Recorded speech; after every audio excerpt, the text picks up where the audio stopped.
I think that Apple products in the last years generate a lot of passion.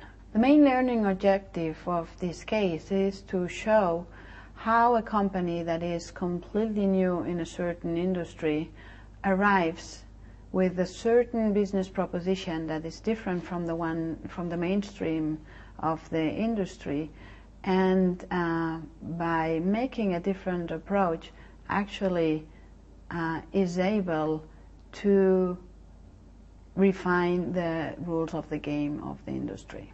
There's a couple of learning points here. The first one would be to show how Apple, with the iPhone, enters the telecom industry being a completely outsider, and it actually does it changing the rules of the game by asking for a share of revenues of the telcos.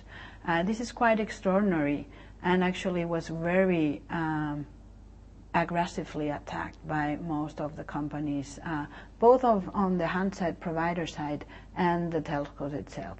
The company nevertheless saw the opportunity going not with the first telco of the US, which would have been Verizon, but going with the second, for which it definitely had an attractive value proposition.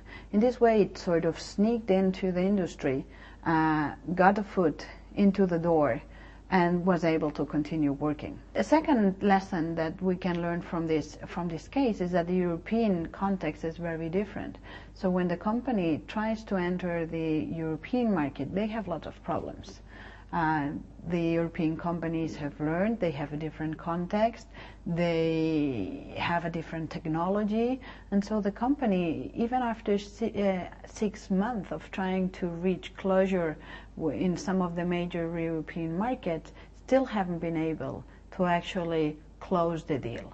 So the question of the case is calling Europe or Europe calling really makes a difference in this case.